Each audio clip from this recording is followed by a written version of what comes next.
Hello students, आज की जो हमारी वीडियो है वो साइंस पर है। और क्योंकि सी टेट और यूपी टेट या कोई भी टेट या कोई भी हमारा कॉम्पिटिटिव एग्जाम हो तो उसमें साइंस से रिलेटेड काफ़ी क्वेश्चन पूछे जाते हैं। तो आज जो ये हमने वीडियो बनाई है साइंस के ऊपर बनाई है, तो आशा है कि ये वीडियो आपको सभी को अच्छी लगेगी और इसमें सभी महत्वपूर्ण क्वेश्चनों का कलेक्शन है, इम्पोर्टेंट क्वेश्चनों का क्या है कलेक्शन है। तो ठीक है, वीडियो स्टार्ट करते हैं। बाकी क्वेश्चंस हमारे स्क्रीन पर हैं और मैं क्वेश्चन यहाँ पर रीड कर रहा हूँ। पहला क्वेश्चन है NaOH सूत्र वाले यौगिक का सामान्य नाम क्या है? NaOH आपने भी सुना होगा, सामान्य नाम है NaOH। सूत्र वाले यौगिक का सामान्य नाम क्या है? तो ऑप्शन ए है caustic soda, option B baking soda, option C soda ash और ऑप्शन डी पोटास। तो NaOH का जो होता है, वैसे तो इसका जो केमिकल नेम होता है वो तो सोडियम हाइड्रोक्साइड होता है, वैसे इसे हम कास्टिक सोडा कहते हैं। इसलिए क्वेश्चन एक का जो ऑप्शन होगा वो ऑप्शन ए करेक्ट रहेगा। क्वेश्चन एक का जो ऑप्शन है वो ए करेक्ट रहेगा, कास्टिक सोडा। तो यहाँ पे मैंने लिख दिया ए कास्टिक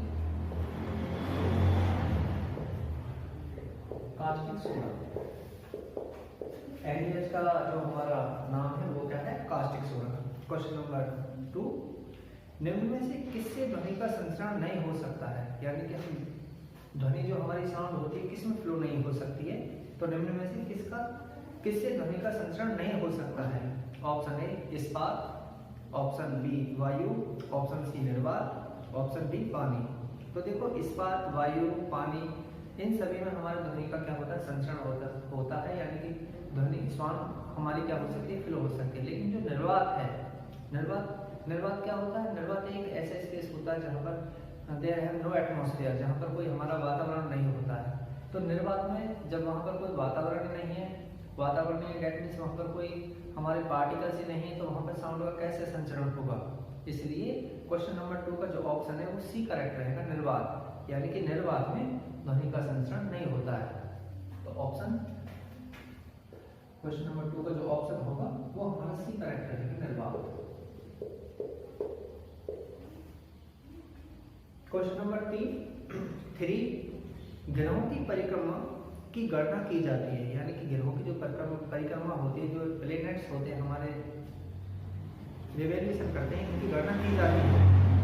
ऑप्शन ए वीएन के प्रतिस्थापन नियम द्वारा, ऑप्शन बी एम्पेयर के तैरने के नियम पर, ऑप्शन डी डॉपलर का प्रभाव द्वारा, ऑप्शन सी रमन प्रभाव द्वारा। तो देखो, प्रतिस्थापन जो पहला ऑप्शन है प्रतिस्थापन है, तो ट्रांसफर ये तो हो ही नहीं सकता। दूसरा तैरने के नियम, प्लेनेट्स हमारे तैरते भी नहीं है। और डी जो है वो रमन प्रभाव, ये हो ही नहीं सकता। तो हमारा जो ऑप्शन सी करेक्ट रहेगा, डॉपलर प्रभाव। यानी कि डॉपलर प्रभाव के द्वारा ग्रहों की परिक्रमा की हम क्या करते हैं? गणना करते हैं। तो क्वेश्चन नंबर 3 का जो ऑप्शन होगा वो सी करेक्ट रहेगा। क्वेश्चन 3 का ऑप्शन सी करेक्ट रहेगा, डॉपलर प्रभाव। यानी कि डॉपलर प्रभाव के द्वारा हम ग्रहों की गति का क्या करते हैं? गणना करते हैं।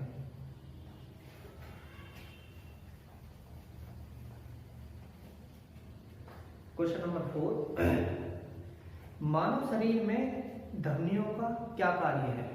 मानव शरीर में धमनियों का क्या कार्य है? ऑप्शन ए रक्त को हृदय तक पहुंचाना, ऑप्शन बी फेफड़ों को जोड़ना, ऑप्शन सी हृदय से रक्त को लाना, ऑप्शन डी इनमें से कोई नहीं। तो मानव शरीर में तो धमनियों का कार्य होता है वो हृदय से रक्त को लाना होता है। इसलिए क्वेश्चन नंबर 4 का जो ऑप्शन होगा हमारा सी करेक्ट रहेगा, हृदय से रक्त को लाना। क्वेश्चन नंबर 4 का जो ऑप्शन होगा वो हमारा सी करेक्ट रहेगा, हृदय से रक्त को लाना, हृदय से रक्त को लाना, ये हमारा ऑप्शन करेक्ट रहेगा। क्वेश्चन नंबर 5, किस तत्व के परमाणु भार को किस में व्यक्त किया जाता है? यानी कि जो हमारा परमाणु भार होता है, एलिमेंट्सों का जो एटॉमिक मास होता है, उसे किस में हम रिप्रेजेंट करते हैं? ऑप्शन ए ग्राम में, ऑप्शन बी मिलीग्राम में, ऑप्शन सी किलोग्राम में, ऑप्शन डी परमाणु द्रव्यमान इकाई में। तो देखो, यहाँ पे एटॉमिक मास की बात है, यानी कि परमाणु भार की बात तो क्लियर सी बात है, परमाणु द्रव्यमान इकाई में हम उसे क्या करते हैं, व्यक्त करते हैं। तो क्वेश्चन नंबर 5 का जो ऑप्शन होगा वो डी करेक्ट रहेगा, परमाणु द्रव्यमान इकाई, द्रव्यमान इकाई, इकाई में हम उसे क्या करते हैं, व्यक्त करते हैं।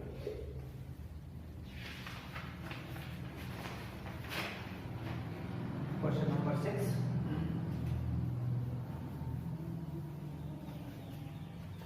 क्वेश्चन नंबर 6, तापमान को कितना कम कर देने पर सभी गैस शून्य आयतन, सभी गैसों का आयतन शून्य गिरेगा। तापमान को कितना कम कर देने पर, तापमान को कितना कम कर देने पर सभी गैसों का आयतन मतलब शून्य गिर जाएगा, उनका आयतन, वॉल्यूम। तो ऑप्शन ए 273 डिग्री सेल्सियस पर, 27.3 डिग्री सेल्सियस पर, ऑप्शन सी -273 डिग्री सेल्सियस पर, और ऑप्शन डी 0 डिग्री सेल्सियस पर। इंपोर्टेंट क्वेश्चन है, यानी कि तापमान को हम कितना कम कर दें जिससे गैसों का जो आयतन है वो शून्य हो जाए। तो यहाँ पर ऑप्शन सी करेक्ट रहेगा, क्वेश्चन नंबर सी का ऑप्शन सी करेक्ट रहेगा, सी करेक्ट रहेगा, -273 डिग्री सेल्सियस पर तापमान को अगर हम कम कर दें तो सभी गैसों का जो आयतन होगा वो क्या हो जाएगा, हमारा शून्य हो जाएगा। क्वेश्चन नंबर 7, एंजाइम मूलतः क्या है, जो ये हमारे एंजाइम होते हैं, बायो का क्वेश्चन है, क्या है। ऑप्शन ए वसा है, ऑप्शन बी शर्करा है, ऑप्शन सी प्रोटीन्स है, और ऑप्शन डी विटामिन है। जो हमारे एंजाइम्स होते हैं वो हमारे प्रोटीन होते हैं, क्या होते हैं, प्रोटीन। तो इसलिए क्वेश्चन नंबर 7 का जो ऑप्शन होगा वो हमारा सी करेक्ट रहेगा, प्रोटीन। क्वेश्चन 7 सी, प्रोटीन, प्रोटीन। क्वेश्चन नंबर 8,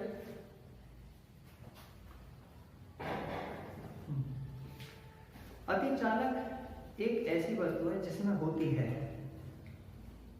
अतिचालक एक ऐसी वस्तु जिसमें होती है, ऑप्शन ए अत्यधिक प्रतिरोधकता, ऑप्शन बी शून्य प्रतिरोधकता, ऑप्शन सी अपरिमित प्रतिरोधकता, और ऑप्शन डी ऋणात्मक प्रतिरोधकता। जो अतिचालक होते हैं उनमें क्या होती है, शून्य प्रतिरोधकता होती है। तो ऑप्शन बी का क्वेश्चन नंबर 8 का जो ऑप्शन होगा वो हमारा बी करेक्ट रहेगा, शून्य प्रतिरोधकता। क्वेश्चन 8 का जो हमारा ऑप्शन होगा, क्वेश्चन 8 का वो हमारा बी ऑप्शन रहेगा, शून्य प्रतिरोधकता।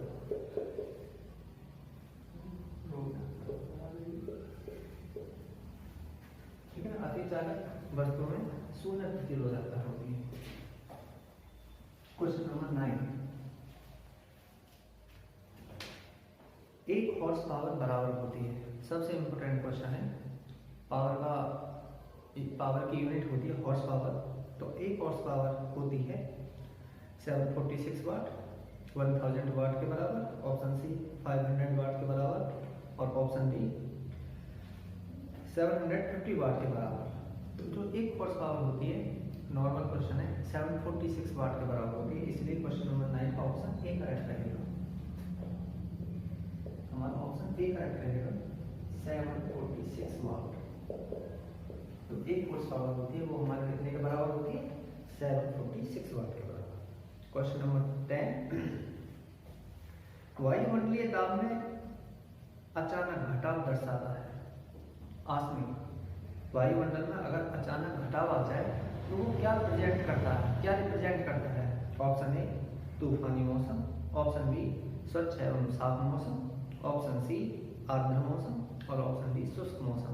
तो क्वेश्चन नंबर 10 बहुत इंपॉर्टेंट है। अगर वायुमंडलीय दाब में अचानक एक साथ घट जाता है तो उससे क्या रिप्रेजेंट होता है, उससे रिप्रेजेंट होता है तो तूफानी मौसम। इसलिए क्वेश्चन नंबर 10 का जो ऑप्शन होगा वो हमारा ए करेक्ट रहेगा, तूफानी मौसम।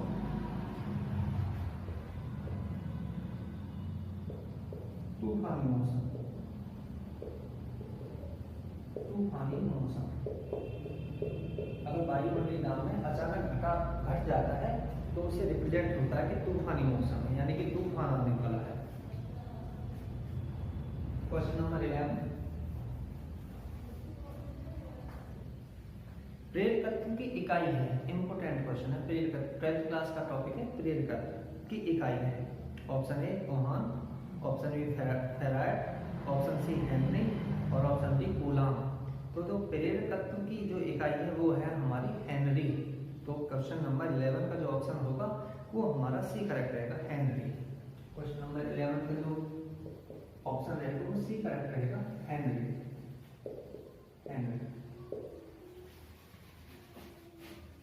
क्वेश्चन नंबर 12 रक्त कैंसर किसे कहा जाता है? Important question. रक्त कैंसर जो ब्लड कैंसर होता है उसे किसे कहा जाता है? ऑप्शन ए थ्रोम्बोसिस को, ऑप्शन बी हीमोफीलिया को, ऑप्शन सी ल्यूकोमिया को, ऑप्शन डी होमोलाइसिस को। तो जो हमारा ब्लड कैंसर होता है, रक्त कैंसर होता है, उसे ल्यूकोमिया बोलते हैं। इसलिए क्वेश्चन नंबर 12 का जो ऑप्शन होगा वो हमारा सी करेक्ट है। 12 का सी ऑप्शन करेक्ट रहेगा, ल्यूकोमिया।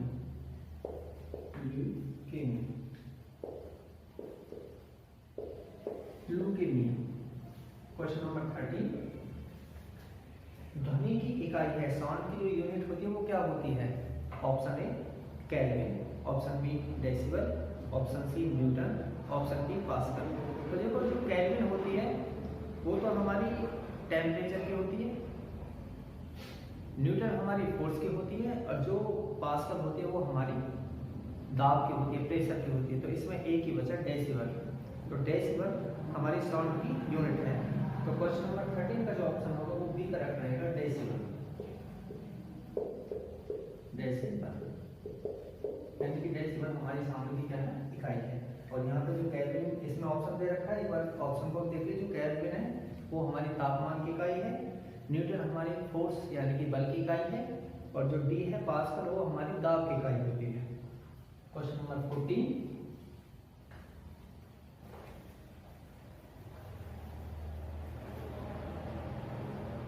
क्वेश्चन नंबर 14 टेलीग्राफी के आविष्कार करने वाले कौन थे? टेलीग्राफ के आविष्कार करने वाले कौन थे? कौन से साइंटिस्ट थे? Option A Morse, option B डुबले, option C Newton, option D Rutherford. तो इसमें जो ऑप्शन होगा टेलीग्राफी का वो मोर्स नामक साइंटिस्ट ने टेलीग्राफी का क्या किया था? आविष्कार किया था। तो क्वेश्चन 14 का जो हमारा ऑप्शन होगा वो ए करेक्ट रहेगा, मॉर्स। मॉर्स ने टेलीग्राफी का क्या किया था? आविष्कार किया था। क्वेश्चन नंबर 15 ध्वनि की तीव्रता मापने के लिए किस यंत्र का प्रयोग किया जाता है? ध्वनि की तीव्रता। Option A sonometer, option B ammeters, option C audiometer और ऑप्शन डी इनमें से कोई नहीं। तो जो हम साउंड की तीव्रता मेजर करते हैं वो करते हैं हम ऑडियोमीटर के द्वारा। इसलिए क्वेश्चन नंबर 15 का जो ऑप्शन होगा हमारा वो सी करेक्ट रहेगा, ऑडियोमीटर। क्वेश्चन 15 का सी, ऑडियोमीटर। ऑडियोमीटर के द्वारा हम उसकी ध्वनि की तीव्रता को मेजरमेंट करते हैं। क्वेश्चन नंबर 16 सबसे ज्यादा इंपॉर्टेंट क्वेश्चन है। शुष्क सेल है,